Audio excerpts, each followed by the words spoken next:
Thank you all for being here today. My name is Courtland Shimada. I'm the Public Programs Coordinator here at the Japanese American National Museum. And on behalf of the museum, we'd love to welcome you to the Tateuchi Democracy Forum for this amazing program, American Sutra. We have Duncan Williams with us here today, and it's going to be a great day. So today's program, you all know Duncan Williams. He's a Soto Zen Buddhist priest and director of the USC Shinso Ito Center for Japanese Religions and Culture. He will speak about his new book, American Sutra, A Story of Faith and Freedom During the Second World War, which he has been working on for 17 years. It's about the Japanese American Buddhist experience in the World War II incarceration camps. He will be joined today with Brian Niiya, Content Director of Densho, Naomi Hirahara, an award-winning author and historian, and Valerie Matsumoto, the UCLA Aratani Chair on the Japanese American Incarceration. So as I mentioned, thank you so much for being here. We will have a reception book signing after, but for now, I will pass it off to Duncan. Thank you, Courtland, and everyone here at the Japanese American National Museum, as well as staff at the USC Ito Center who helped set up today's event. And also, I want to, in advance, thank the three discussants of today's talk and book, Naomi Hirahara, Valerie Matsumoto, and Brian Niiya, for being willing to come out and talk about the book and the presentation I'm about to make. But most of all, I want to thank all of you for turning up. As Courtland mentioned, this book from conception to completion took a little over 17 years to bring to fruition, and it would kind of, suck if nobody turned up. So thank you for being here today. This place is also so meaningful, the Japanese American National Museum, not only for what it does and it stands, but in some sense in looking at this topic about Buddhism and the World War II Japanese American incarceration. Just outside here was one of the civil control stations that was the beginning of the forced removal and incarceration. Right in front, we are right here at or adjacent to in its prior iteration, the buildings of the Nishonganji Betsuin. So the Buddhist temple, one of the most important historic Japanese American temples here in Southern California. So it means a lot to me to be here with you and here in this place. The book, American Sutra, is a book about the World War II Japanese American incarceration, but from a very particular point of view, from a Buddhist perspective.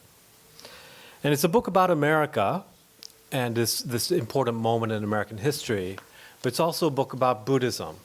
And so it's called American Sutra. So the word sutra, in case for those of you who may not be familiar, is a Sanskrit name for a Buddhist scripture.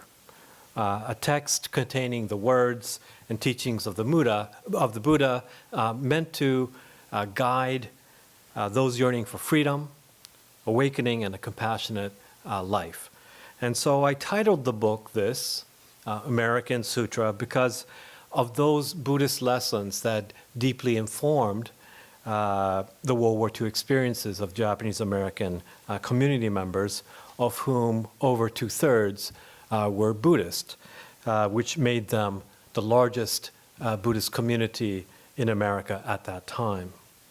And facing both racial and religious animus, American Sutra is the story of how a community drew on their religious faith at a time when their lives were shattered by war. How Buddhist teachings, practices, and community building behind barbed wire oriented people in a time of dislocation and loss, and how people yearned for liberation in the midst of incarceration. Now, this book's genesis came from what to me felt like some fateful encounters with a number of buried stories. It had been all those many years ago, when I had just completed my PhD dissertation on Zen Buddhism in early modern Japan, when suddenly my advisor, Masatoshi Nagatomi, the first professor of Buddhist studies at Harvard University, he had been hired in 1958, so I was clearly one of his last students. He suddenly passed away. And in trying to help his wife put his affairs in order by sorting through his books and papers at his home and his office, I came across what you see on the screen. This is one page of it, a diary, as well as some notes. It was a diary written in Manzanar, notes that he had prepared as he was about to deliver Buddhist sermons at the Manzanar Buddhist Church. And this set of documents was buried among my professor's it was like some books and some correspondence and some dissertation chapters, and it was just kind of by chance that I came across it. It had the name Nagatomi in Japanese written on it, but I could tell that that handwriting wasn't his, but belonged to somebody else. And when I took these documents to his now widow, she told me, oh, yes, this is Reverend Shinjo Nagatomi, and he was in this camp called Manzanar all those many years ago. And as somebody who specialized in the history of Japanese Buddhism in the pre-modern period, and as somebody who was born in Tokyo to a Japanese mother but to a British father, and only came to the United States when I was 17, I didn't have any personal or family connection to the Japanese American incarceration story. And so I knew that I had to, in order to understand what I was holding in my hands, and his wife had asked me, could you actually translate some portions of it from the Japanese into the English as a kind of something for the family to understand about Professor Nagatomi's father, the Buddhist priest.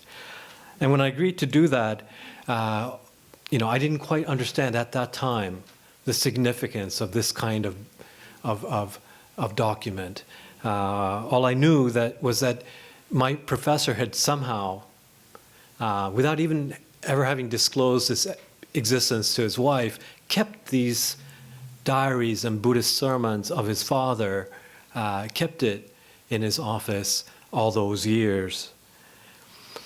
And so once I translated some sections of this for Mrs. Nagatomi, and she shared that with some other people, and some other families started to approach me for translating their father or uncle's diary. They were also Buddhist priests, and it was then that I started to become more interested in some sense. You can't really translate if you don't understand some of the historical context of these documents. And so I started to learn more about the World War II incarceration. But the idea of writing a whole book, this thing that took me over 17 years, it didn't occur to me until Mrs. Nagatomi, her name was Masumi Kimura, or maiden name Kimura and Nagatomi, when she told me something about her family's experience during World War II.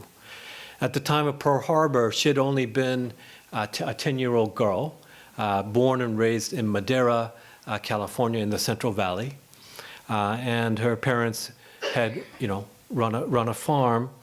And in those days after Pearl Harbor, she would, as I began giving her these translations, she would slowly, it would take like 4 different occasions of chatting with her before I got the whole story. But she began telling me the story about how in a few days after Pearl Harbor, she came back from school only to find her father at the front door being beaten by some men in suits.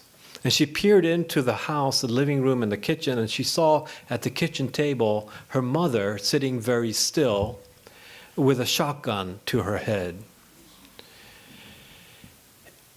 And she would come to learn that these men in suits were FBI agents. And even though she was only 10 years old, she knew she had to step in there because her parents, being from Wakayama Prefecture, immigrants from Japan, didn't have much facility with English. And clearly these men in suits didn't speak much Japanese or any Japanese. And so she stepped in there to try to translate for them. And in that conversation and translation, what had occurred, it appears, was that her dad had been just out in the lettuce fields, and he saw some rabbits, and he had taken his shotgun to like scare them off. But unfortunately, that was the precise moment that the FBI cars had rolled into their farm, and they had thought they were somehow being threatened, and this all ensued. And once that was all cleared up, the FBI agent said, you know what, we will come back tomorrow. And in fact, they came back several times to interrogate and question her father. And the reason, apparently, they were told, because he was on the board of the Madeira Buddhist temple, and that his having that membership in a leadership position at the Buddhist temple had him on some kind of list of persons to be interrogated. Now, unlike the leadership who are ordained, the Buddhist priests, many of whom were arrested, he didn't experience arrest that day. Or in the days that followed, but as I said, they came back several times to check if he was some kind of threat to national security.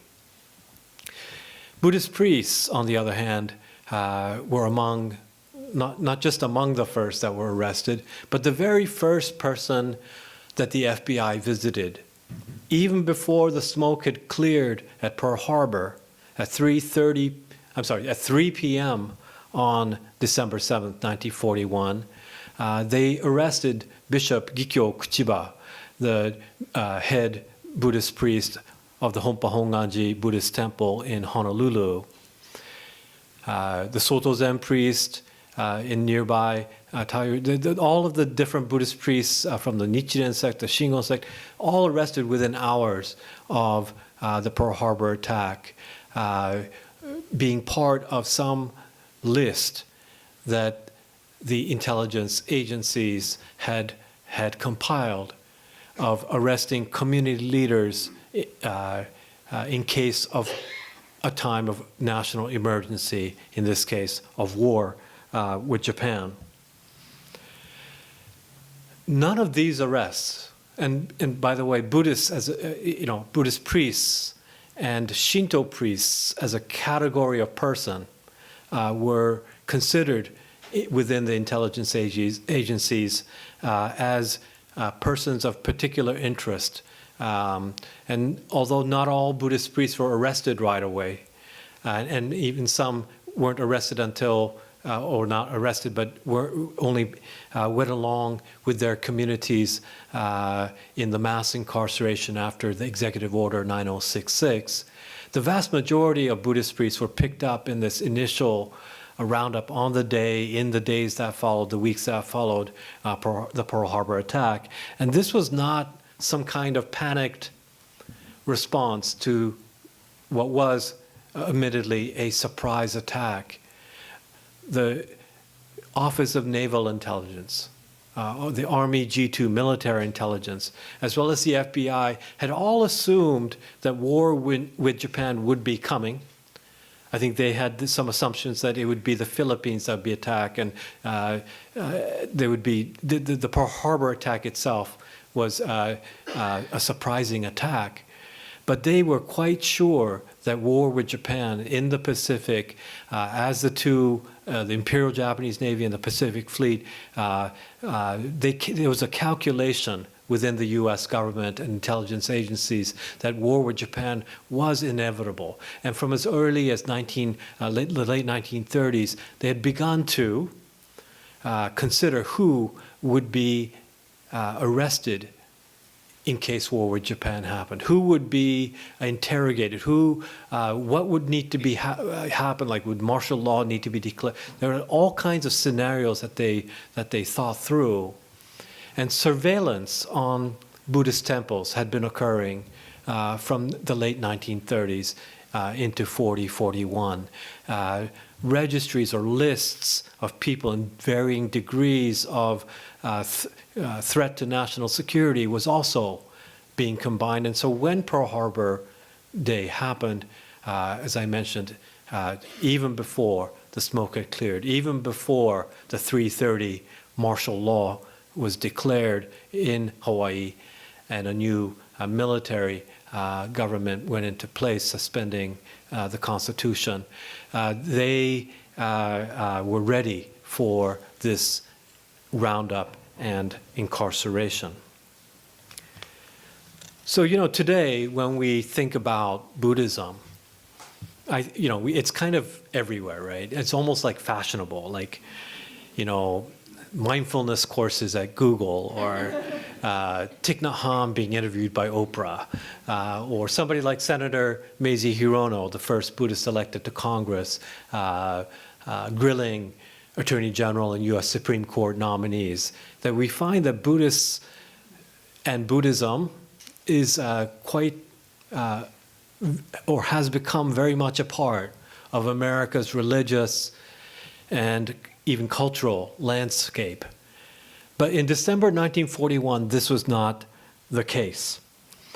Or to be more precise, there was a presumption so prevalent at that time that America was essentially a white Christian nation, and that the Japanese American community, 2/3 of whom were constituted by US citizens, and over 2/3 of whom were Buddhist, thus had, in some sense, two strikes against it, of being both racially and religiously different from the presumed norm of who could fully belong, who would be considered a loyal American. And it was in this atmosphere, this context of the post-Pearl Harbor days and these FBI raids, that families like my professor's wife's family, the Kimura family in Madera, California, felt tremendous pressure to demonstrate their loyalty to the United States. 10-year-old Masumi, having just gotten over the trauma of seeing her father being beaten and her mother sitting at the kitchen table with that shotgun to her head, found herself being asked in these days of anxiety, found herself being asked by her father to light up the firewood for the Japanese ofuro, or bath, which was one of her chores. But instead of warming up the bath, her father, who had, unlike the priests, escaped being arrested, brought anything in the house. He just went through the house and found anything that had Japanese kanji or characters on it, anything that had "Made in Japan" on it. And for her, as a 10-year-old girl, the most devastating thing for her personally was he went and found it's called the Hinamatsuri Ningyo, like a girl's day doll, like set of dolls, and threw all of these things into the fire. And he had one last set of what looked like documents to her that he was about to throw in the fire, but then he hesitated, and instead of throwing them in the fire, he asked his wife to find some kimono to kind of carefully protect it, and then an old senbei, like a rice cracker tin box, to place these documents. And then for her, Masumi, 10 years old, she was like, what could be more important than my dolls that you're not throwing in the fire? And the father would explain to her that the one thing was a Buddhist sutra, the Amida Kyo, the Buddha Amida's sutra, the Pure Land scripture, a Buddhist scripture that had been handed down for generations in the family, and he couldn't get himself to throw that in the fire. He also, as a member of the board of the Madera Buddhist Temple, had this responsibility of keeping the Madera Buddhist temples minutes, the board minutes from the time of its founding up to that moment in 1941, 1942. And so he didn't feel like those were his personal items that he could just throw in the fire. So he takes these documents now safely in a tin box, goes out and gets the backhoe, digs a hole near the garage under a large tree, and buries this tin box with the hopes that he might, at some future time, retrieve it. To me, this story is about one Japanese American Buddhist family trying to demonstrate their loyalty and belonging to the United States, even literally burning away their Japaneseness, but refusing to burn away their faith, their Buddhist faith, asserting in their own way that it would be possible, it could be possible, that one can be both a Buddhist and an American at the same time.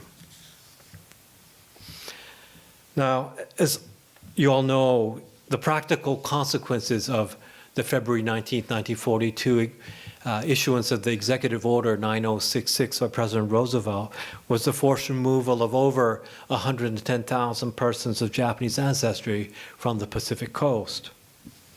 And having, between a week and 10 days, and let me just point out this photo I mentioned at the beginning, that this place we are here today, this corner on this first street, this Buddhist temple, the Nishongan Jibetsuin temple, served as one of those places that after Executive Order 9066, once those notices went up, people were given like between a week and 10 days to scan their homes or apartment, and either store, sell, or find a way to take something to when they would eventually need to report to one of these civil control stations to be taken on to a number of different confinement sites. And if you can imagine, if you're told by your government that you can only take what you can carry, for that, for most people that meant you find a suitcase and, for what you can't sell and store, you would take that suitcase with you to one of these places. And when the government tells you you're going to a place indeterminate for a time indefinite, you're worried, of course, about what you're going to take. But also, people must have questioned, why is this happening to us? The United States was also at war with Italy and Germany, but it seemed as if only the Japanese American community was being targeted for some kind of mass incarceration. The chief architect of the mass incarceration, Lieutenant General John DeWitt, in his 1943 report, emphasized what he called military necessity as the reason why this particular community was being so targeted. And this is his quote, that this community, the Japanese American community, was, quote, a menace that had to be dealt with. And he further describes it as a large, unassimilated, tightly knit and racial group bound to the enemy nation by strong ties of race, culture, custom, and religion, unquote. And so it was this idea, the conflation of race and religion, like that put this community into particular concern, apparently, of these members of the United States military.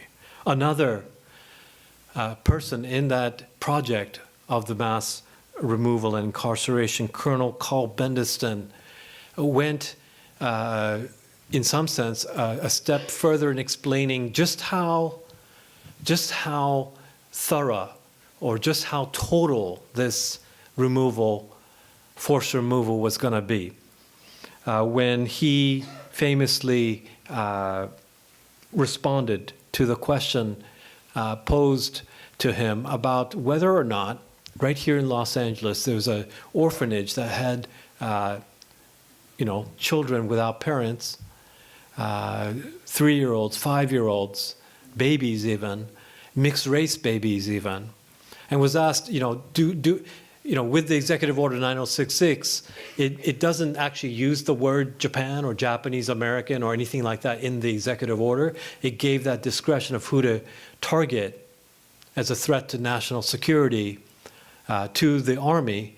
And when he was asked, are these little babies and little kids a threat to national security? He said, and this is a quote, "If they have even a drop of Japanese blood in them, I want them in camp." So that's how thorough this I almost sometimes I think it's worth considering whether it's kind of like the ethnic cleansing of an entire community from the Pacific Coast. Because it didn't matter if someone was a US citizen or not, actually capable of espionage or not, a baby or an infirmed grandmother or not. As General DeWitt stated, it was a conflation of race, culture, and religion, and the resultant, in this government view, unassimilability of the community that made them all a national security threat. This view would continue in camp. As the more permanent camps to be run by a new civilian agency, the War Relocation Authority, the WRA, were being built, people were placed in so-called assembly centers, hastily converted former horse race tracks like Santa Anita near here in LA, or fairgrounds like this one at Puyallup. Perhaps about fairgrounds, it's about 35 miles south of Seattle for Seattle area residents of Japanese ancestry. And these new homes, many horse stalls just weeks earlier, with the stench of horse manure barely concealed by the wooden floors just laid on the ground.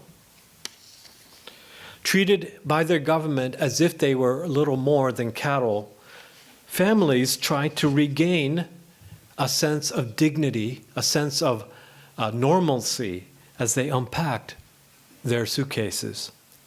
But among the first U.S. Army policies in the Assembly Center was a new rule that banned the Japanese language from the community, that deemed any publication written in Japanese as contraband to be confiscated, and further prohibited any group meetings to be conducted in the Japanese language.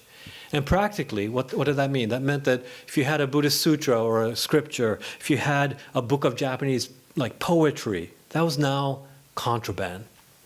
And that given that most Buddhist services and rituals involve Japanese in the chanting and in the speaking, and, or at least a combination of Japanese and English, the new rules prohibited many aspects of Buddhist life. The only exception to this Army's new policy about having something written in Japanese in your possession was the Christian Bible and a Japanese English dictionary. In other words, Japanese language was permitted as long as it aided in the promotion of Christian conversion and speaking the English language. And this reflected the presumption so prevalent at that time of an Anglo-Protestant normativity to which all immigrants, not just the Japanese Americans, but all immigrants were urged to adopt. And if not possible on racial grounds, because you can't really suddenly become Asian and white or something, you can't do it on racial grounds, at least on the level of language and religion.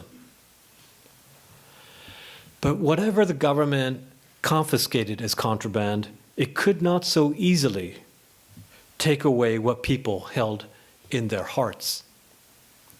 In this slide, we see the Terakawa family, their new home at the Assembly Center at Portland's International Livestock and Expo Center, transforming a former horse stable into a livable space with what they had brought, trying to bring some dignity in those degrading conditions. But in addition to rebuilding their new physical space, they literally made space for their spiritual life. And putting their faith on display, we see here the daughter of Reverend Tansai Terakawa, who had served at the Oregon Buddhist Church right up until the war broke out. We see his daughter Hiroko playing checkers with her friend Lillian Hayashi under a photo of the Buddha and a large American flag, quietly but firmly questioning the government's view that only Christians could be considered true Americans. It was their way of proclaiming that one could be 100% American and 100% Buddhist at the same time.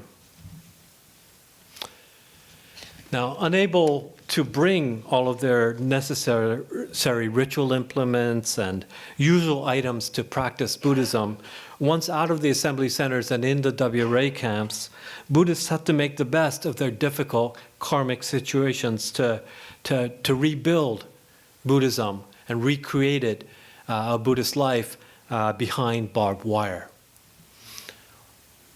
One of the first major Buddhist rituals or Buddhist ceremonies that you would hold in the spring of 1942 was the Buddha's birthday. And I think perhaps many of you would already know that the Buddha's birthday, or Hanamatsuri, it's in the Buddhist calendar, usually in April. And the ritual is that you have a little baby Buddha statue, and everybody goes up and pours some sweet tea on the baby Buddha statue. And it represents the classical legend of the Buddha when the Buddhist sutras say he was born and the heavens were so kind of like amazed and happy he was born that it rained sweet rain and flowers. Because that's why it's the flower festival and why you pour that sweet tea on the Buddha. But in this one camp, this is not, the story about to tell is not in a WRA camp, but in one of the other camps where those early people detained were placed, the Army and the Department of Justice run camps. In one of those camps, in Fort Lincoln, they didn't have sweet tea, but they did have some Army rationed coffee and sugar. And so they made a sweet coffee drink. And one of the young men who was apparently quite skilled at carving, his name's Arthur Yamabe, he went to the mess hall and found the largest carrot he could find and carved a baby statue of a Buddha out of the carrot. And so they poured that sweet coffee on top of the carrot Buddha. So they made do. In that attempt to build a new life, a new Buddhist life, they tried to make do with what they had in their reality. In another camp, right here, I think many of you know, I don't know if Ed's in the audience today, but his son, Reverend Seizu Takahashi, former bishop of the Shingon Buddhist tradition and head Buddhist priest at Koyasan Temple here in Little Tokyo, when he was taken, one of the camps in the early days, he talks about going in this camp in Louisiana, Camp Livingston, where he would be annoyed because he would try to copy Buddhist sutras, but it was so swampy and hot that the sweat beads would always mess up his calligraphy. Or he was also annoyed at the fact that in the evenings these searchlights would come through the barracks. But what he did, just like they did with that carrot, what he did was, in that Shingon Buddhist tradition, there's a meditation practice where in classic Buddhist metaphor, the moon represents like the Buddha's enlightenment, and he, in his tradition, would use and kind of visualize in his mind the moon moving across the mind, enlightenment kind of covering one's consciousness. And this type of meditation practice, he used to be annoyed that he couldn't do it well, but he would use the searchlights as if it were the moon, helping him, aiding him to actually practice his Buddhist meditation. That kind of idea of using what you had, what karmic circumstances you had in front of you. If you look at this slide, you see, this is your right, would be the Nishiura family and some others in the midst of completing the building of a Buddhist altar. By 1943, the WRA administration had said, look, we recognize that the community is majority Buddhist, and so even though we, have some idea that it would be better if, as part of the Americanization program, if you went to YMCA, there's baseball. There's a certain number of things they had in their list, and I think they favored this idea of Americanization as Christianization. They had to admit that Buddhists did, constitute the vast majority of the community, and so alongside putting a Catholic space, a Protestant space, they also had a Buddhist barrack church, as it were. And because there was no altar that normally you would have in a Buddhist temple, the Nishura family, the Nishura brothers were well known up in San Jose. They had built the San Jose Buddhist temple, very classic replica of some styles from Kyoto, very skilled carpenters. And they would collect and scavenge for desert wood. They would take, at that time at the mess halls, they would deliver like fruit and vegetable, like in wooden crates. It's not like the paper, cardboard things today. So they would take that kind of wood. They'd find wood from wherever they could find in the desert, and you can see the result on your right, a beautiful Buddhist altar for the Heart Mountain Buddhist Church.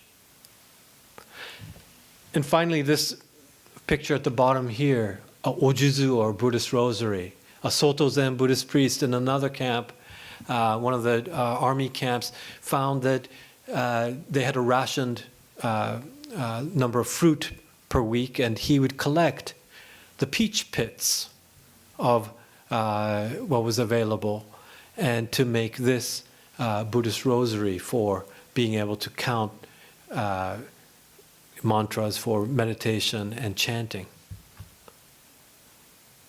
So these were some of the ways that Buddhists made do with what was available to them, made something out of the difficult karmic circumstances that they found themselves in, to recreate and assert their Buddhist faith in camp. But some of these aspects of the necessity of Buddhism wasn't just about being able to practice what they had been able to before, what religion normally allows people to do, to give people guidance in a time of loss, or order in a time of chaos, or direction at a time of uncertainty. But for many families, that first winter and spring, winter 42, spring of 43, it was not just the loss of everything they had worked so hard for before the war, but being that many of these tar paper barracks were built hastily with holes in them, in environments that were often, not that inhabitable. That's why they put them there. It was so hot in the day, so cold at night. Some of the very vulnerable, the frail, the little babies and the very elderly didn't survive that first winter and spring. And for those families to have something, the Buddhist rituals that they could remember and recognize their new loss, this was another reason why Buddhism became, despite those early moments back in the assembly centers, the army, unlike the civilian agency running the temporary camps, they had almost kind of restricted Buddhism in a certain way. But here, there was no question that, especially under the civilian agency, they couldn't completely ban Buddhism, especially when these families had lost their loved ones. And so, to console families in their loss, Buddhist priests, like my professor's father, Reverend Shinjo Nagatomi in Manzanar, conducted funerals for members not only of his own sect, he happened to be a Jodo Shinshu priest, so Nishonganji tradition, but in his writings, I noticed he had given posthumous names or kaimyo to people in the Shingon tradition, in the Zen tradition, like people who are not his tradition, because he was one of the very few Buddhist priests. Most of them had ended up in the army and DOJ camps. He's one of the very priests at in the WRA camps like Manzanar, which at its peak was over 10,000 people. And so Reverend Nagatomi, I think, like many other Buddhist priests, were determined not to allow these deaths to go forgotten, even if the government found these deaths dismissed as being disposable. And so he came up with a plan, going from barrack to barrack, requesting families to donate 5 or 10 cents per family to buy the concrete necessary to build a monument to those who had passed. A monument that would become to be known as the Ireto, literally, to like monument, ire, to honor the spirits of those both who had recently deceased, but also of the ancestors. And he talks about writing those 3 characters, I, Re, and To, over and over again, Ire, To, until he felt like he had captured enough, something that would honor those who had passed. He knew that once, basically, once you do it on concrete, you can't modify it. So he really practiced it until he felt like it was ready. But he knew that to build a monument like this would need to have an interfaith meaning or symbol. And not only so this monument was designed by a Catholic architect, Ryozo Kazo, and he also asked a Protestant minister at its dedication, the dedication of this monument, to help him open the dedication ceremony for the monument. And so this monument today, which I think he aimed to initially, of course, honor those whose ashes had been, or at least the spirits had been laid to rest at the cemetery right next, adjacent to the monument.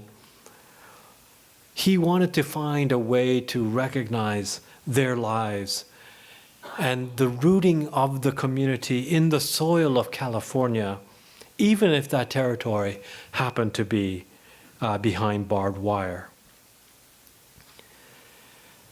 So, designed by a Catholic architect, presided over by a Buddhist and Protestant priest, the YBA, or the Young Buddhist Association of San Pedro, here, near in Los Angeles area, they're kind of like tougher fishermen, like they were asked to do the manual labor of building this thing, and so it was that this monument was ready in time for and dedicated on during the Obon of summer of 1943. And it was then that you see on, I think this is to your right, a photograph. And if you can read the Japanese, it says Manzana Bukkyokai Bondori, 1943, August the 15th, but it's the Manzanar Obon of 1943, and the Obon odori, or the dancing, the celebration of that temporary return of those who have passed, the ancestors from the world of the dead back into the living, a small moment of time every year set aside for connecting to one's roots, connecting to one's ancestors and celebrating that, especially those, they call it Nibon, the first obon for somebody who's passed away within that calendar year.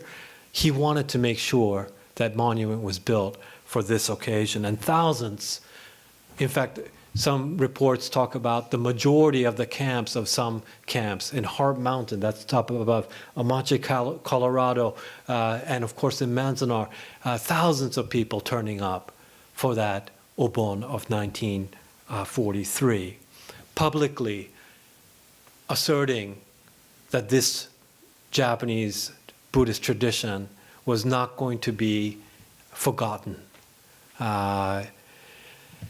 This was a time that, admittedly, the WRA had to acknowledge that this kind of gathering, in a previous time unacceptable, was to be tolerated because of that contradiction. It would have been too much of a contradiction, right? Because this is a moment when the war is being prosecuted against the military government in Japan, against the Nazi Germany and fascist Italy, with President Roosevelt's proclamation about the need for democracy and freedom.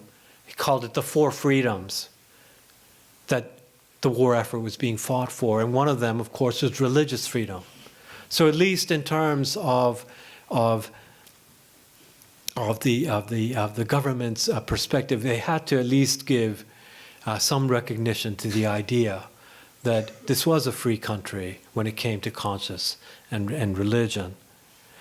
But I think, as you know, this is also the year that the controversial, sometimes called the loyalty questionnaire, but I think more probably sometimes called the leave clearance forms that were, in some sense, testing by the government some kind of how do you say, a way to deem whether certain members of those incarcerated should be segregated away from other people as disloyal. And they had a number of questions. I think everybody well knows question 27 and 28, the ones that ask about for swearing allegiance to the emperor, about service in the military, and that answering no on those questions led to a certain kind of deeming by the government as if you were disloyal, as if you needed to be segregated. And of course they were segregated in a camp, the Tula Lake Segregation Center. And so we know about question 27 and 28, but lesser known is question 16 about religious affiliation.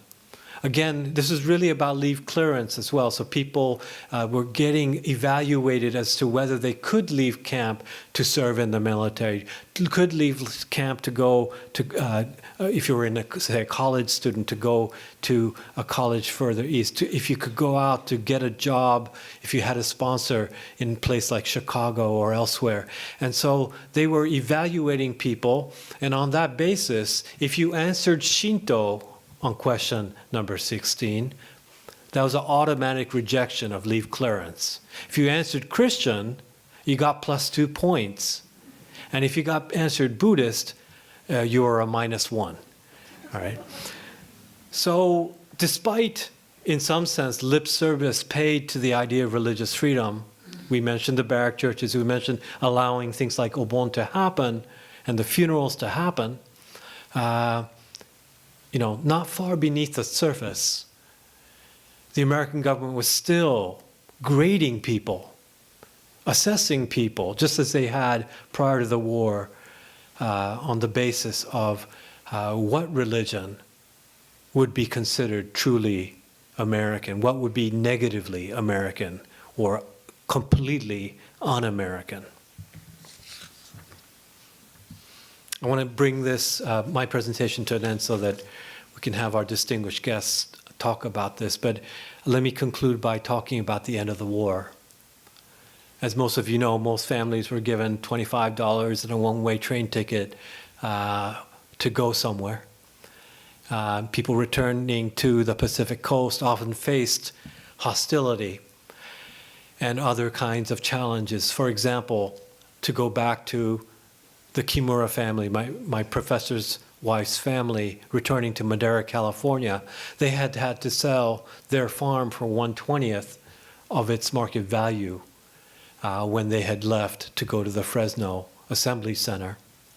And when they returned, the new owners told them that they have, if they were interested in getting their farm back, they'd have to pay the full market rate.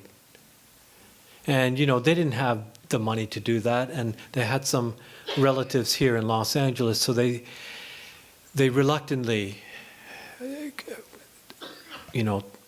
came to the conclusion they couldn't return to their farm and would have to go to live a new life in Los Angeles. But the father was like, I have to find that tin box with that Buddhist sutra, that temple's history. And unfortunately, during the war, the new owners had torn down the garage and cut down all the large trees on their farm. And so although he roughly knew where it was, that kind of X marks the spot marker was gone. And so dig as he might, he never found that tin box. And so somewhere in the soil of California are Buddhist sutras, Buddhist Japanese American people's Buddhist temple history buried in the soil of California. I want to conclude with this poem that's up here. It's a poem that opens my book, American Sutra. It was written by the Zen Buddhist priest Nyogen Senzaki. He was a priest here in Los Angeles, ran a Zen Buddhist temple that had Japanese American, but also non-Japanese American members. And he writes this poem, you can see it's called Parting, and he's cut off at the bottom there, but it's written May 7th. So he was not one of the Buddhist priests taken right away, but he was with his community and about to go to the Santa Anita racetracks. And he writes this poem for the members of his Zen Buddhist community that were non-Japanese Americans. And he writes to them, "Thus have I heard. The army ordered all Japanese faces to be evacuated from the city of Los Angeles. This homeless monk has nothing but a Japanese face. He stayed here 13 springs, meditating with all faces from all parts of the world, and studied the teachings of Buddha with them. Wherever he goes, he may form other groups, inviting friends of all faces, beckoning them with the empty hands of Zen." This poem begins with the phrase, "Thus have I heard," the opening words, the classic opening words for a sutra or a Buddhist teaching. This phrase is attributed by legend to one of the Buddha's disciples, Ananda, who in the rainy season assembly held 3 months after the death of the Buddha. This particular monk, Ananda, he apparently was really good with memorizing things. And so he is said to have recited from memory, after the death of the Buddha, all of, or at least an extensive collection of the master's discourses and sermons, qualifying his reflections, though, with these words, "Thus have I heard." And for the community that continued after the death of the Buddha, the retelling of these sermons represented a transmission of religious guidance that could enable the Buddha to be ever present. Senzaki's poem employs this classic preamble at another traumatic moment for Buddhists. But the Buddhist lesson Senzaki invokes and shares is not culled from an Indic past, but from an American present. This homeless monk has nothing but a Japanese face, the poem recounts, highlighting his exclusion from America. And reflecting on his forcible relocation through the lens of his religion, Senzaki writes a new Buddhist scripture, an American sutra inspired by the terrible circumstances of his times. He ends, wherever he goes, he may form other groups, inviting friends of all faces, beckoning them with the empty hands of Zen. To me, this is a vision not only of a new American Buddhism that got created in the crucible of war and incarceration, but opens up a vision of America itself. The Buddha taught that identity is neither permanent nor disconnected from the realities of other identities. And from this vantage point, if you take that Buddhist perspective, America as a nation is one that is dynamically, by not permanent, I mean dynamically evolving, a nation of becoming. Its composition and character constantly transformed by migrations from many corners of the world. Its promise made manifest not by an assertion of a singular or supremacist racial and religious identity, but by the recognition of the interconnected realities of a complex of peoples, cultures, foods, and religions that enrich everyone. By uncovering buried texts and buried memories, I'm hoping that this book, American Sutra, aspires to open up a discourse about how faith in both Buddhism and America can contribute to a vision of this nation that values multiplicity over singularity, hybridity over purity, inclusivity over exclusivity. The stories of these Japanese American Buddhists attempting to build a free America, not a Christian nation, but one of religious freedom, though does not contain final answers, but I think they do teach us something about the dynamics of becoming, what it means to become American and Buddhist as part of an interconnected and dynamically shifting world. Their lives, their stories constitute an American Sutra. Thus have I heard.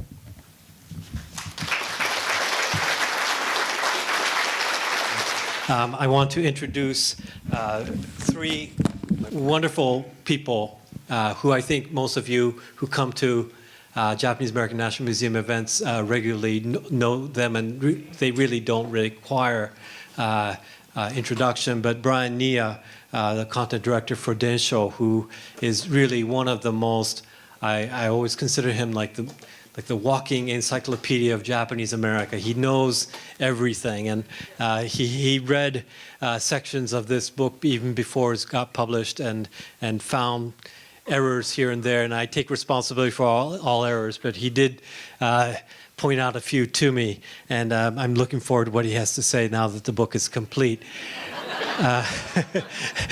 What he'll point out. And then Valerie Matsumoto, wonderful professor, the Aratani Chair at UCLA, one of the leading scholars of Japanese American community history.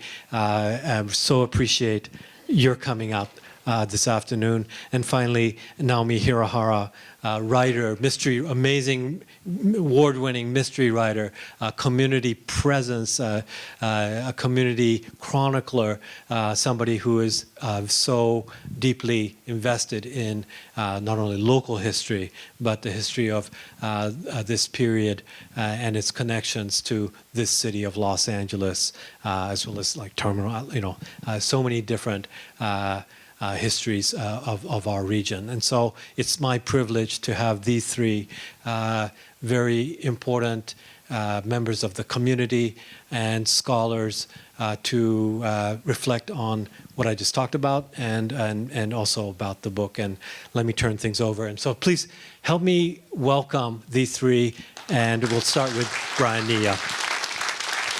Great. Yeah, thanks, Duncan, for the nice introduction and for inviting me to be a part of this with Naomi and Valerie. It's a great honor to be here. Since essentially I work for a website and I write blog posts and stuff, I'm going to do this in the form of a listicle type blog post and talk about 5 noteworthy things from my perspective about American Sutra. Number one, it really makes this great contribution to the literature on the wartime incarceration. I mean, there's, as you probably know, a tremendous amount of literature on this topic. And yet there are wide areas of the subject that we don't know a whole lot about. And I'm grateful for Duncan for tackling really one of the most challenging and neglected aspects of the incarceration story, in a sense, checking off one of the items off of those topics that we know so little about. So I think from strictly this incarceration internment perspective, it makes this great contribution. Second thing I was really impressed by with the book is the wide scope of the study. When he mentioned that it took him 17 years, my first reaction was only 17 years. He talked in his presentation primarily about the Buddhism in the WRA concentration camps, in the so-called assembly centers that were their precursor, and also in the Justice Department and Army-run internment camps that most, in fact, of the Buddhist priests ended up in.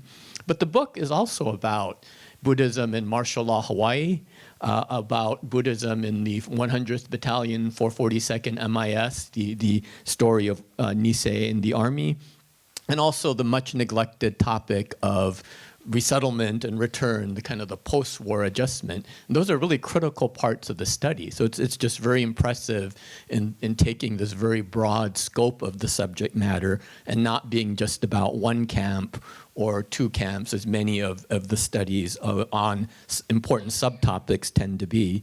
So yeah, 17 years is actually pretty fast for this type of study. Third, I was very impressed by the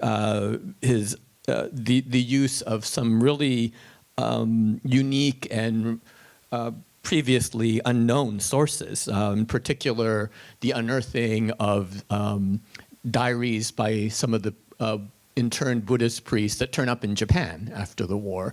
And I think Duncan was in this unique position to be able to recover and to utilize those sources, which I think is a really unique aspect of this book and really tells stories that very few people have ever heard before.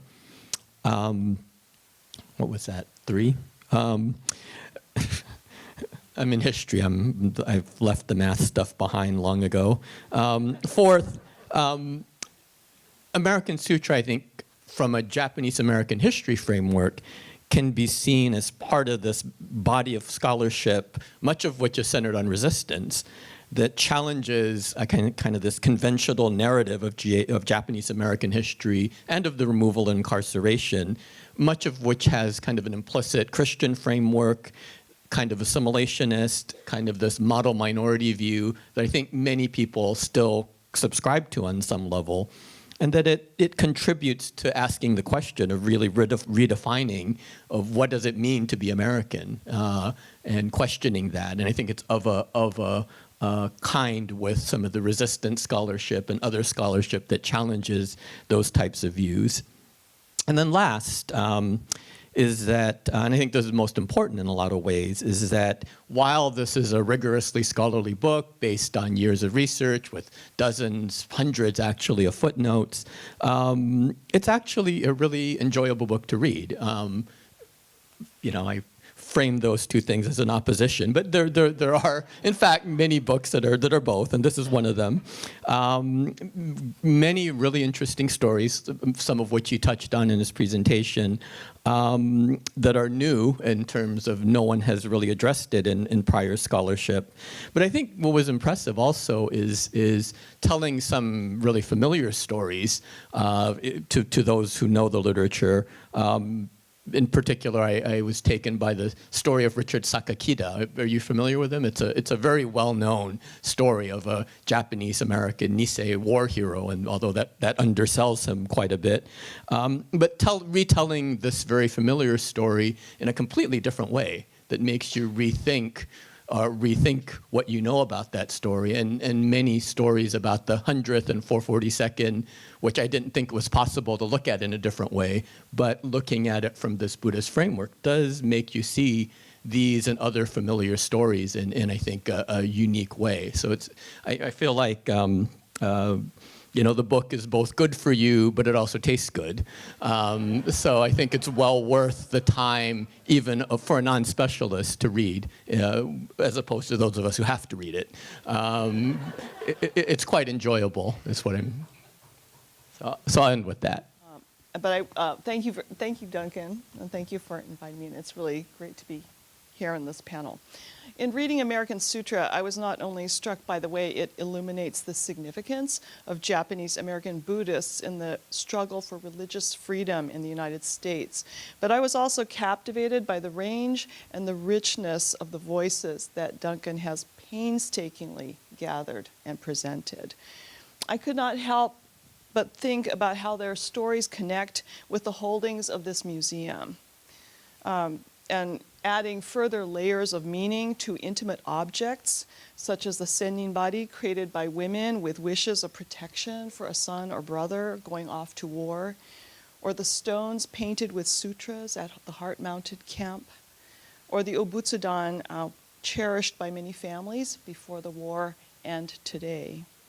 Indeed, this book added dimension not only to my understanding of Japanese American history, but also my own family history. When reading American Sutra, I found myself wishing I could share it with my late uncle, Masami Hayashi. I wish I could ask him for his perspective on the roles of Japanese Americans in the development of American Buddhism. He was one of the Nisei who served in the military intelligence service in the war, and he became a Jodo Shinshu priest. He grew up in Fort Lupton, Colorado, outside the Western Defense Zone.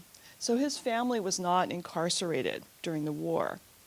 His Japanese language skills were first honed when, as an 8th grader, I think he was like 13 years old, he went to Japan in 1937 as part of the Shonen Shugakudan, or youth study group, organized by Reverend Yoshitaka Tamai, the tri-state Buddhist minister.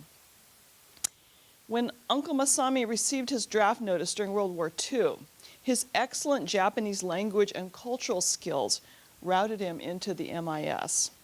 After intensive training as an interpreter and translator at Fort Snelling, Minnesota, he boarded a troop ship to the Philippines, where he was assigned to the Manila War Crimes Trials. Among his duties, he was sent on a special investigative mission to seek evidence of war crimes along the eastern coast of Australia. Uncle Masami's cultural knowledge and his Buddhist ideals are reflected in an incident that took place during his stint in the MIS. He wrote, "I remember when a former criminal investigator from Chicago was assigned to investigate a prisoner of war. He brought with him his blackjack that he used when investigating criminals. The officer said, 'If he doesn't talk, I'll frighten him with my club.' I informed the investigating officer that the best way to get cooperation from a Japanese prisoner of war is to treat him kindly, give him a cigarette or candy. With this kind treatment, he will be appreciative and give you full cooperation. To the officer's surprise, the prisoner gave full cooperation and responded willingly." End quote. After the war, Uncle Masami worked as a research metallurgist at the U.S. Bureau of Mines in Utah. And retirement in 1984 enabled him to focus on studying Buddhism. He earned an MA degree in Jodo Shinshu Studies, and he completed his ordination at the Nishihonganji in Kyoto in 2003. In 2011, he was one of the Nisei veterans who, at long last, were awarded the Congressional Gold Medal in recognition of their wartime service. Until his death at age 93 in 2017, he served as the assistant minister at the Salt Lake Buddhist Temple. In the Dharma talks he gave at the temple, he often drew on his family history and wartime military experiences to teach lessons on gratitude, impermanence, and the interdependency of all things. American Sutra has shed new light on what I thought was a familiar landscape, contributing important and much needed dimension to Japanese American history. Thank you, Duncan, for enabling me to add to my lecture on the wartime incarceration of Japanese Americans a consideration of how religion was bound up in the notion of who could be deemed an American. This book is so timely, showing how the struggles and faith of Japanese American Buddhists during and after World War II remain relevant to the current pressing issue of racial profiling and religion.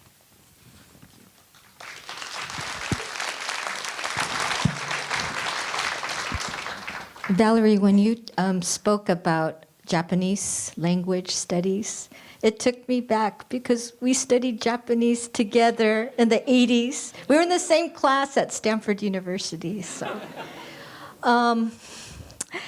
as a Christian convert whose great-great-grandparents led a Buddhist temple in Kagawa Prefecture, I've always felt very strongly about issues of faith, both personally and in my research of Japanese American history.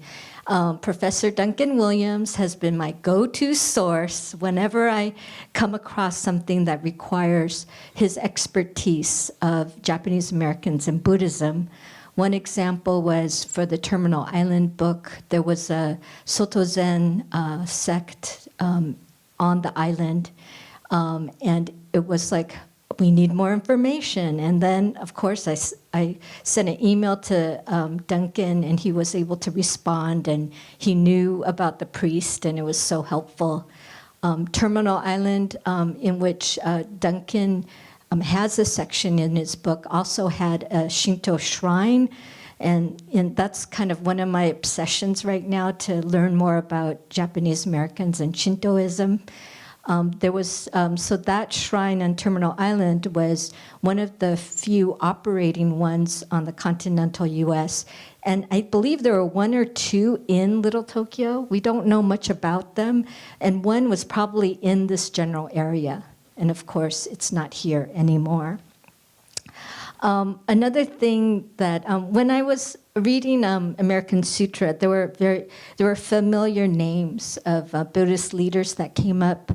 Of course, one was Reverend Issei Matsuura of Guadalupe Buddhist Temple, and his wife Shinobu. And I came across this couple when I was doing research on the biography on George Aratani, because those were his Buddhist leaders. So that was exciting, as well as for the book Life After Manzanar, of course.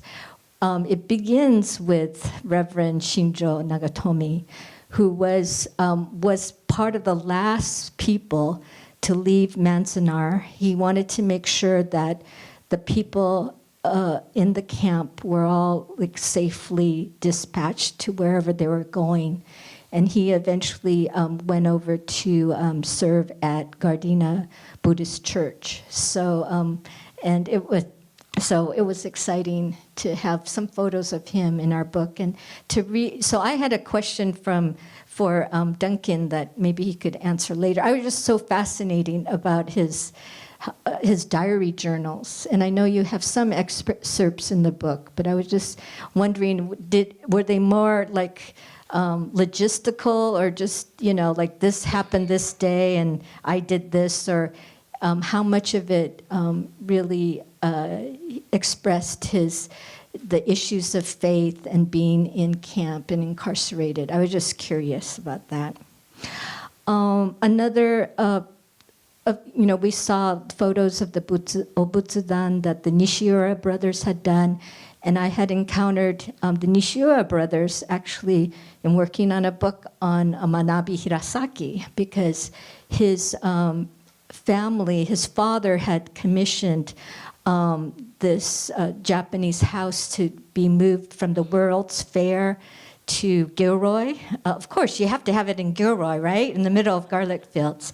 And the Nishira brothers were very integral to that move. So that was another familiar face. And of course, you know, with the Hirasakis, they're both George Aratani and Manabi Hirasaki has been very pivotal in establishing the Japanese American National Museum. And of course, Reverend Julius Goldwater, which is all over the book, and he's really sacrificed to serve as one of the few non-Japanese Buddhist ministers. He really sacrificed to meet the needs of Japanese Americans in camp. And later, after World War II, it gets a little more complicated. But I really want to see a biography on Julius Goldwater. So I don't know if anybody's heard anything, or maybe Duncan could work on something, because I could totally even see like a biopic on Reverend Goldwater, because he was such a unique person.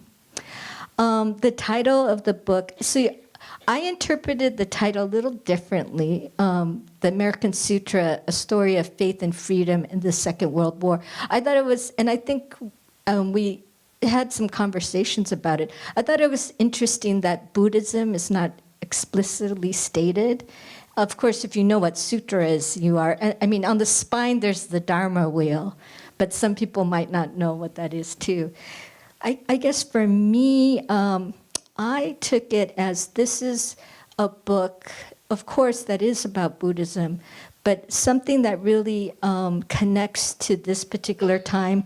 And Valerie had mentioned it in her last comment too, because in this time of proposed Muslim travel bans and Islamophobia, this book really takes us to task on how our Constitution, the freedom of religion, the First Amendment, one of the key tenets of our nation, you know, it shows that politicians can be very, and just your regular individual, I guess, can be very discriminatory in how they protect religion that are not, religions that are not Christian. And as a Christian myself, I need to take heed and pay attention. And in our discussion of privilege, because we often talk about privilege, there's also Christian privilege as well. And to hold up the Constitution, I think we need to assess the times where we've come short. So like Brian, I thought it was fascinating how Duncan took something that was very familiar to some of the scholars, or and put a fresh new twist, because you are looking at it from the point of view of Buddhism. So these are, this is my listicle. And some of these things, you know the Japanese word atarimae? Like, of course, you know, so some of you might say, Naomi, that's atarimae. But some of these things were kind of new to me. If I really thought about it carefully, maybe you would have come, you know, thought, you know, it might have come into my head earlier, but one was that there were so many soldiers in the 100th and 442nd Regimental Combat Team that were Buddhists.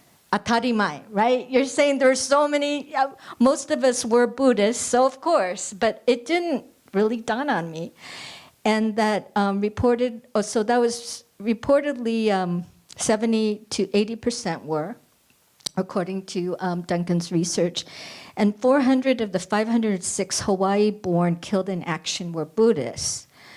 Yet there was no Buddhist chaplain on the front lines. I didn't really think about that. You know, I guess that's the Christian privilege in me. And in camp, so many of the Buddhist priests, even those in Hawaii, they were arrested, sequestered, taken away to alien internment camps. So even in some cases, the parents of the fallen soldiers, they couldn't be comforted by someone of their faith, which is so devastating to me. And Duncan outlines a specific incident where a Christian minister visits these parents, and what he says totally doesn't connect with them because they don't understand what he's talking about, right? Dog tags did not accommodate for Buddhism. There was a P for Protestant and a C for Catholic, etc., but no B for Buddhism. So it's like things like that. Like, I didn't even imagine. Number two, and Duncan had talked about this, was the leave clearance. And it should have, occurred to me in terms of like life after Manzanar and about the point system. But I didn't really think about it. And that Christians were favored. And if someone declared that they were Shintoists, that was like, batsu, no way, right? And then you explained that they argued this because Shintoism wasn't a religion per se, right? Something of that sort. And I started to think back to those people on Terminal Island who went to this very humble shrine. The priest would visit, in that humble shrine, they had enshrined the kami, the soul of George Washington and Abraham Lincoln, and their photos were in there. So kind of the sign of Americanism that you talk about.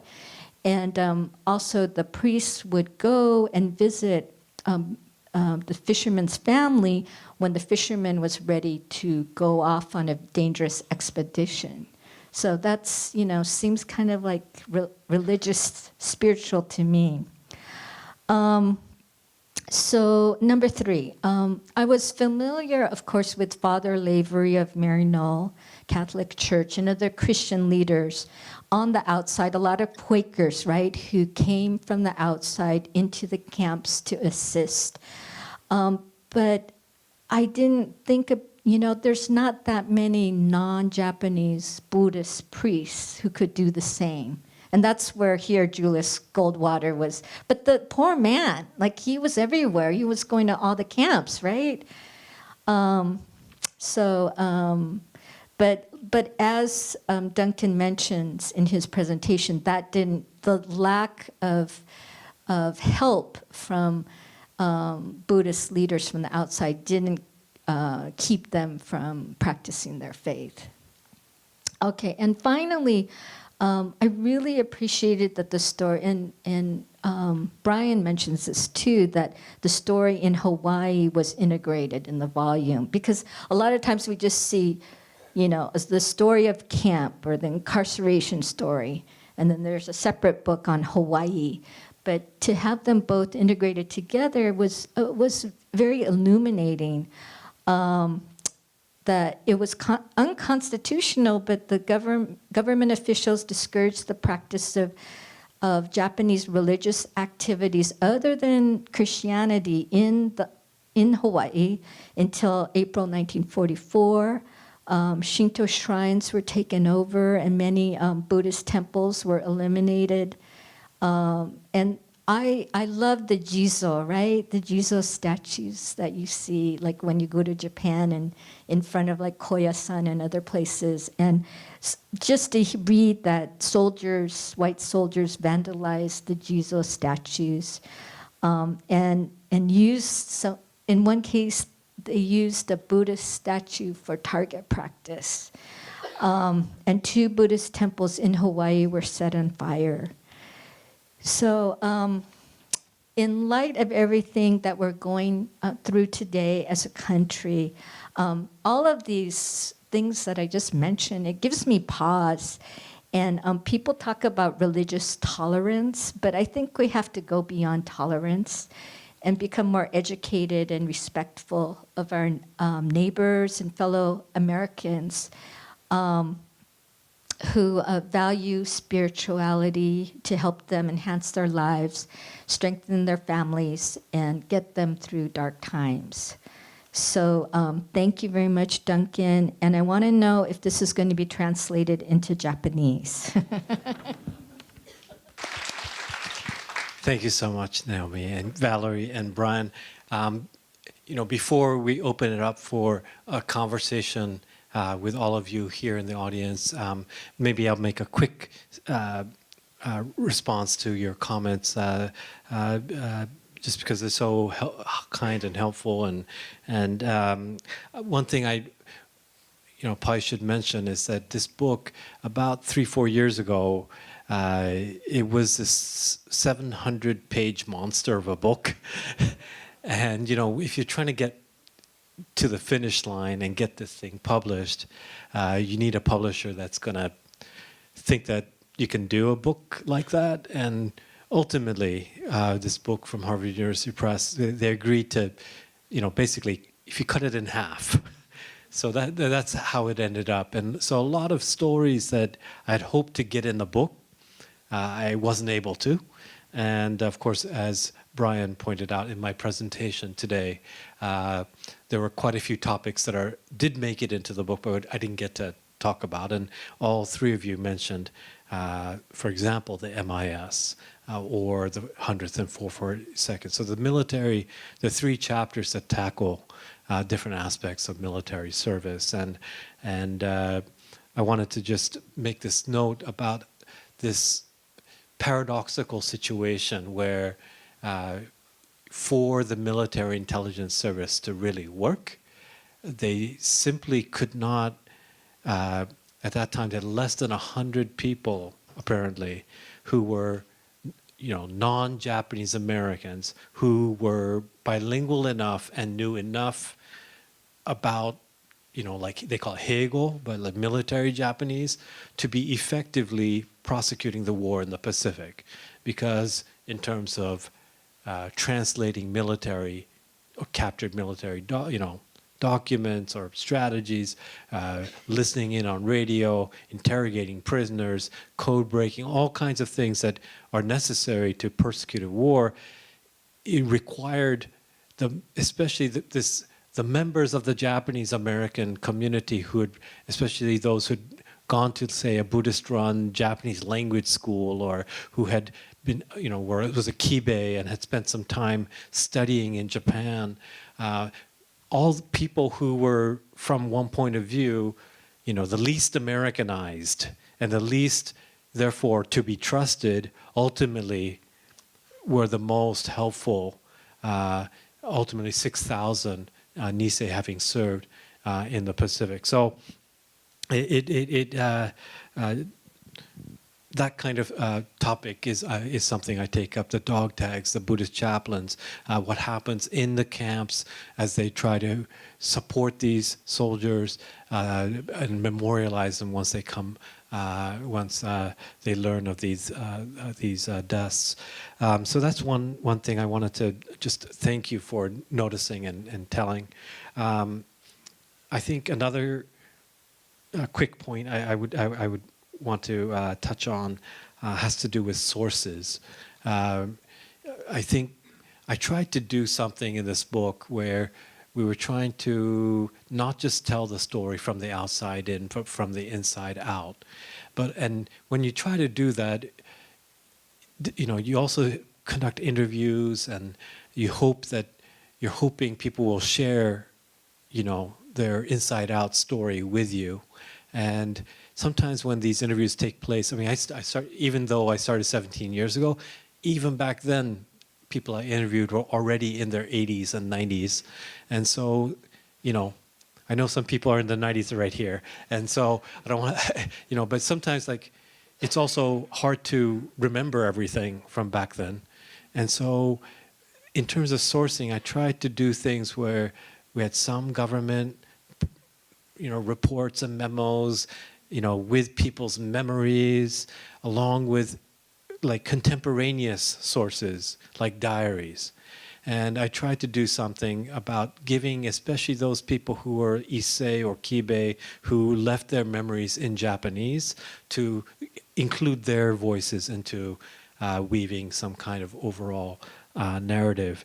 And so I appreciate all of you pointing out these kind of new perspectives or sources that might have come about by having these kind of multiple vantage points. To specifically just, I know Naomi had a question about the Nagatomi diaries, and he would. What I found, of course, he had very pedestrian things about the weather, and but also as a community leader, he talked about things that are happening at the level of the community, almost like democratic process of the camp. But as an Issei, he often had to speak to other Issei and also be a leader to the Nisei. And just to give you a quick example, in some of these notes about what he would say in a sermon, he would talk to Issei who were depressed. There were many Issei who, after all of that loss, just found themselves in a very difficult situation, and he would really ask them to think about the Buddha's teachings and help them connect to those teachings as a way to uplift their spirits.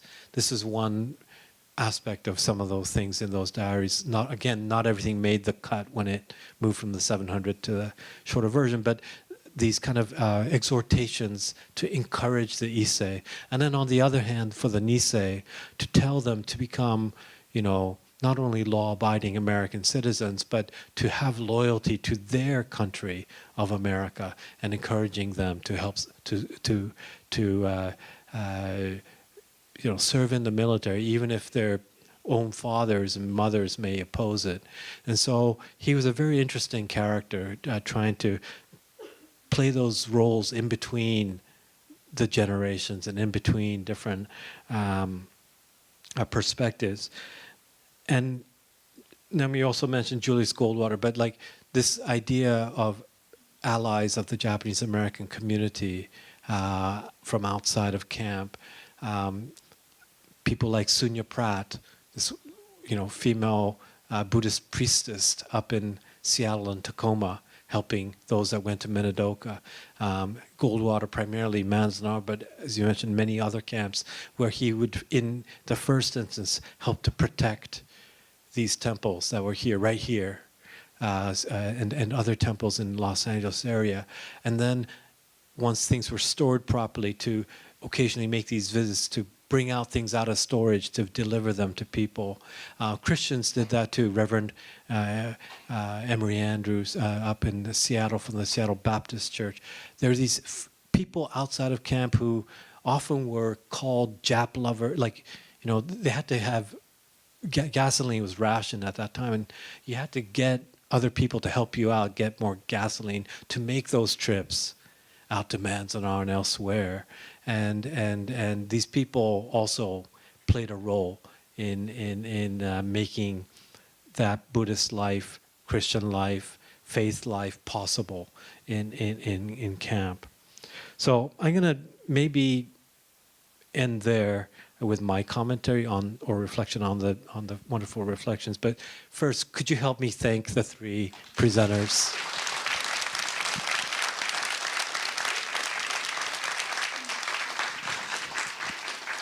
And now I think we're open for any questions.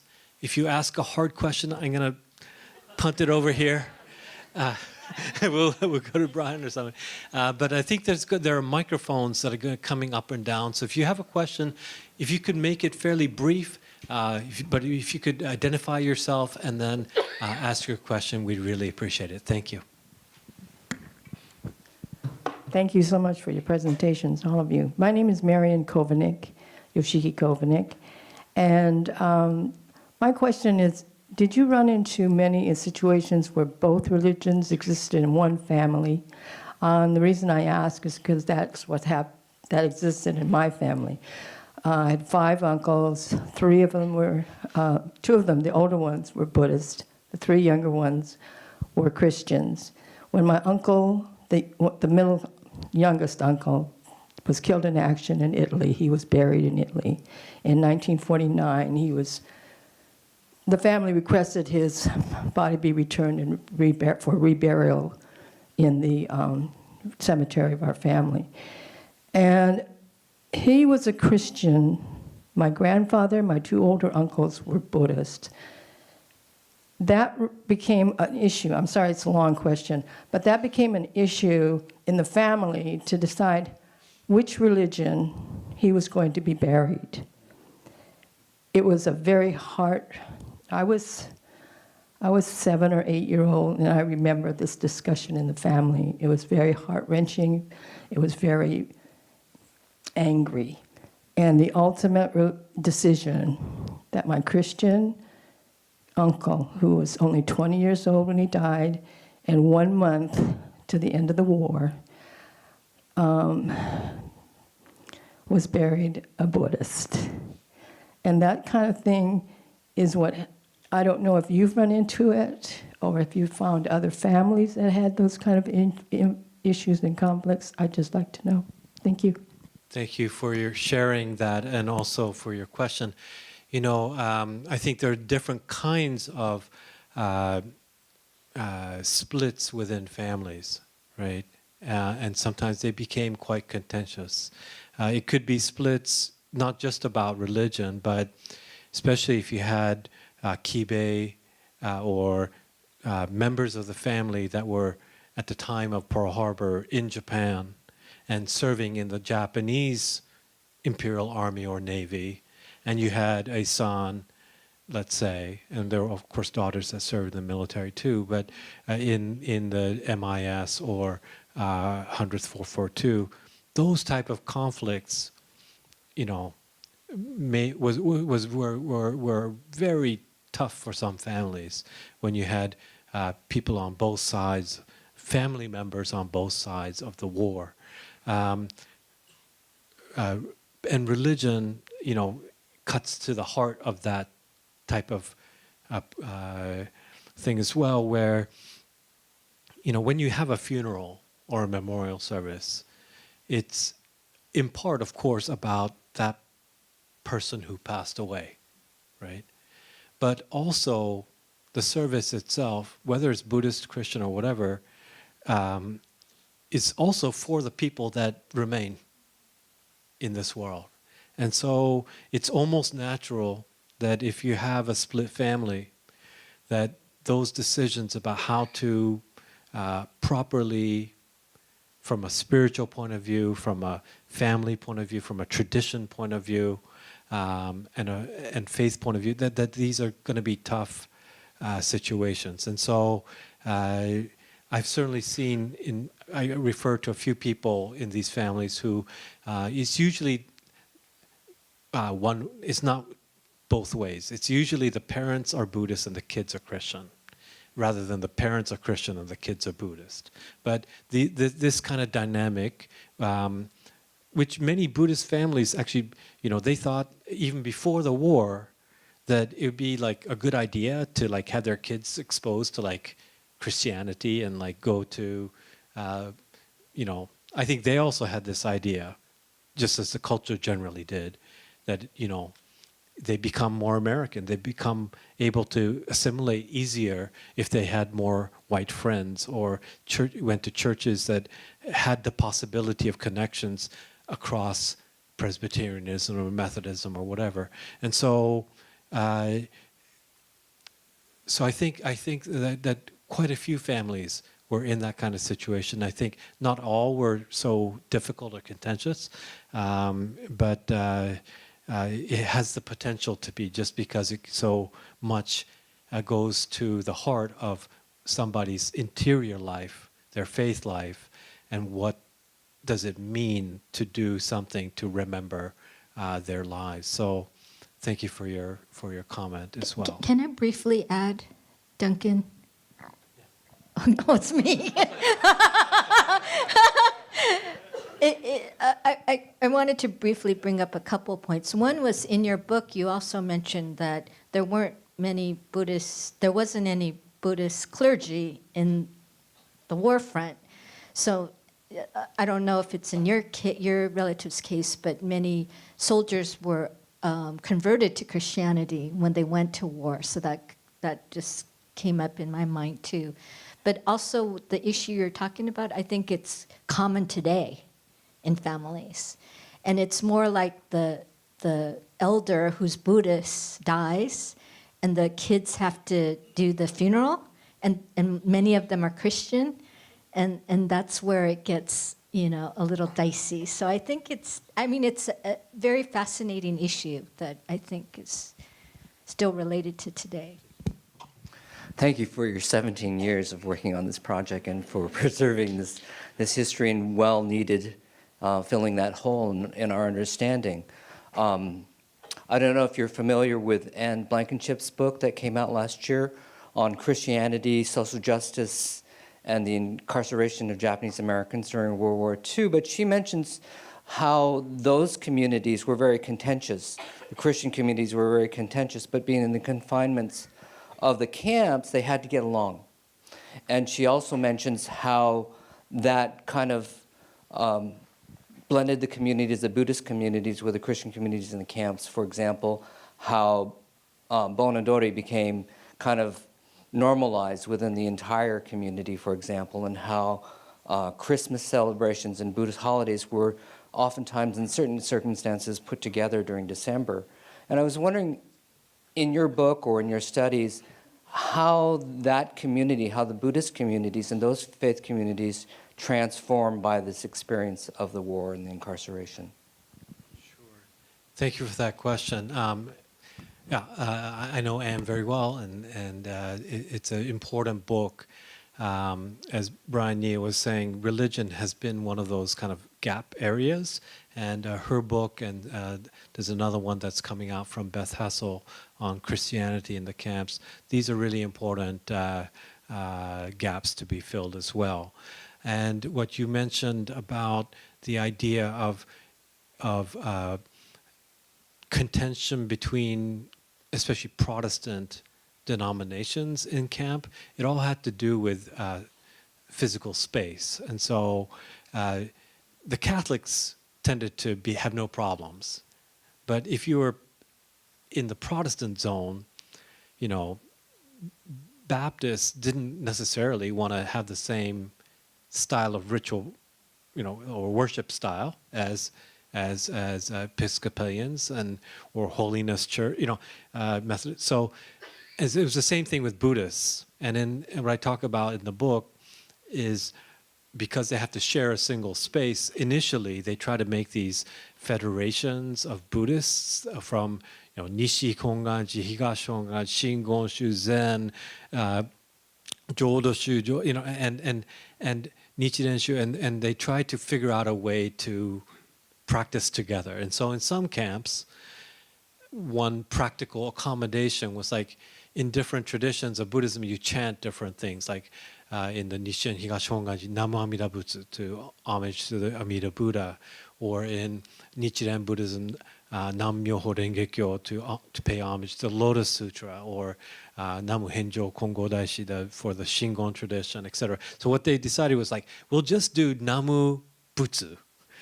You know, because, you know, homage to the Buddha, because like that's all they could agree on, you know, otherwise it's too complicated.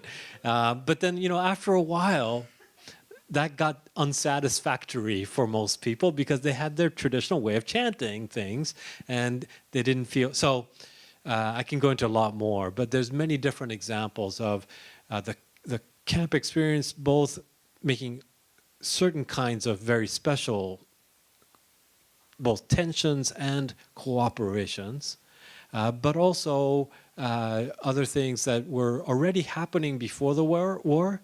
So, for example, the use of the word church to describe a Buddhist temple, to have Buddhist hymnals, or it's called sambutsuka, like Buddhist hymns, to sing that alongside organ music. These type of things already had its inklings before the war, but in camp, they became one of the things that was almost like a symbolic look of what it would mean to adapt to a certain kind of Anglo-Protestant normativity. So that's one face of Buddhism in camp, and the other face of Buddhism in camp is resistance to that. So both things were happening at the same time. So yeah, it's a really important part of the book, and I'm sorry I didn't get to really talk too much about it in the presentation, but yes, it's in the book. I just wanted to, first of all, say I think American Buddhists owe a debt of gratitude to the foundation that Japanese American Buddhists had set then. I'm curious to know, you said you translated the work or the sermons into English, and I was curious to know what kind of dharma was spread in those sermons. Did they refer to the Four Noble Truths? Did they bring in Dogen and his work? What was said in the sermons? What themes arose? Sure. There are many different priests from different sects of Buddhism whose sermons and diaries I translated. And so they all have sometimes what we would call basic Buddhism, what you refer to like things like the Four Noble Truths, the idea that Buddhism is suggests that things are impermanent or that things have interconnectedness, these type of basic Buddhist themes about how to live a life of compassion, how to live a life of wisdom. Those things are all there. But sex-specific sermons are also a part of the record. And then overall, if I were to try to pick one theme that most sermons or many sermons tend to go back to, there's the metaphor in Buddhism, the classic metaphor of the lotus flower, kind of growing and blossoming out from the muddy waters. And the usual way to understand these kind of metaphors has to do with this idea that the muddy waters represents the world of suffering, it's the world of anger and so forth, delusion, and this lotus flower is like this kind of world of enlightenment that somehow rises up and transcends this world. And that you can, by practicing Buddhism, become free, that kind of idea. But in many of these camp sermons, a lot of sermons took that metaphor and kind of like, not flipped it, but like made a nuanced way of understanding it. One sermon in particular, I remember a Buddhist priest who was arrested on the day of Pearl Harbor itself, which was, by the way, a Sunday. And he was in Honolulu. He was still in his Buddhist robes when the FBI arrived. And they had not even given him time to go back home to get a suitcase, to get new clothes or anything. So here he was giving a sermon on the Buddhist birthday in April of 1942. And he still hadn't gotten any new clothes. So his robes were pretty, not even kind of dirty. And he gave a sermon, as did many other people using this metaphor, but he gave a sermon in which he basically said, look at my robes. They are dirty, dusty in this camp. But despite that, we are here birthing Buddhism, celebrating the birth of the Buddha's teachings and how that can guide us. And so in the dirt itself, so lotus flowers, if you try to grow them in like pure water, they actually will die. They need the muddiness for the nutrition to actually grow. So he gave this sermon in which he said, it's our situation, the dirt, the difficulty, all of that actually is going to help us grow in our Buddhist life and faith. And that kind of thematic certainly played a role in many of the sermons that I had the privilege to translate. But as a Japanese American growing up Buddhist in the U.S. and growing up and getting these questions, like from others, from like when I was growing up, other kids asking, "What is Buddhism anyway?" And that's strange, and all of this, And so for me, I just want, growing up as a Buddhist, it was almost as if it didn't compute on the radar screen. Where did I fit as an American? All of this. Whereas, in terms of, Christian religions, it was very, almost clearly identifiable, because this is what Christianity is and all of that. So in a sense, it kind of gave me this, unnerved kind of feeling, like I don't know where I fit and all. But at the same time, I think, and so I'm trying to get at, getting away from Buddhism as an institution and all, but more as kind of a way of life, thinking, philosophy, and just how one carries oneself. I think in growing up, it was kind of the thing about that kind of I felt was that it's okay not to know those answers. You know, it's like, it's more of a accommodating, flexible, kind of go with it. That's, there's life is suffering, all this, and you go with it. And so I think in that sense, it's, it's not verbalized in some ways, but it does give you that strength. And so I'm wondering how you feel, that kind of, apart from Buddhism as an institution, in terms of people in camp with, that maybe way of life and thinking and all, what role do you think that kind of way of life and thinking, what role did it play for the Buddhists in camp and afterwards? Because one thing, just to share too, in terms of openness or flexibility, like I remember for me, my family, like my sister grew up in the Methodist church. My older sister went to the Methodist church in Venice, and asked her why, and I think she said my parents said, well, it was the closest church. So it's kind of like, it's cool, you're still, But anyway, I wonder what you feel in terms of, because sometimes, I hear, like people were converted and all to Christianity, but at the same time, I'm not exactly sure in terms of way of thinking and all, how much it really changed their way of life. Thank you for your question. I think a couple years ago, I was asked to speak to a YBA conference, a Young Buddhist, and somebody asked me something similar about Professor Williams, we have a lot of, questions that we get from our, high school, or was it junior high school, classmates about what is your, what's Buddhism? And I said, just keep it simple. Just say Buddhism is a pathway to freedom that you get from having wisdom and compassion. So if you had to put it into a formula, it would be wisdom times compassion equals freedom.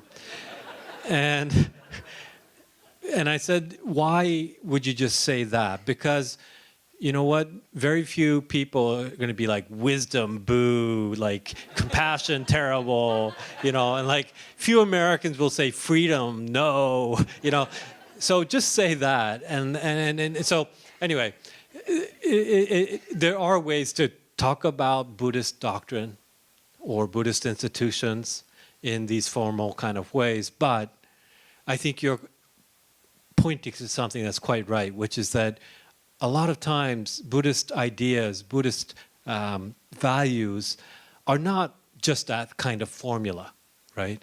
But it gets passed on, it gets transmitted almost, as you were saying, kind of almost unconsciously, as in our very living, a way of life, not just about repeating what I just kind of said about a formula. It's not about a formula. We have Buddhist teachings in sutras, but it's just an abstract idea unless you actually live it. And it's in the living of it that we make something manifest. And so for me, it's not surprising to hear that in many Buddhist families, these values, these ideas are alive and living and gets passed on, but without necessarily being articulated and formulated in very strict ways, but rather values that need to be flexible to actually accommodate the realities of many aspects of life. And to me, just to conclude, this is the same thing about the US Constitution. It promises us due process. This is a community that did not receive that. You usually get a trial, you get convicted of a crime. That's before, before they can put you, a government can put you behind barbed wire. But things like due process, equal protection under the law, or religious freedom, these constitutional promises are also words on a piece of paper unless somebody embodies it actually in their body, in their living of it, proves that these ideals are possible to manifest. And so to me, I try to do something just to capture some of these stories of these families that didn't always articulate everything 100%, didn't always put them in a neat and easy formula, but you could kind of feel something about how they were trying to say, we're going to continue our Buddhist values and we're going to manifest being Buddhist and American at the same time. Thank you.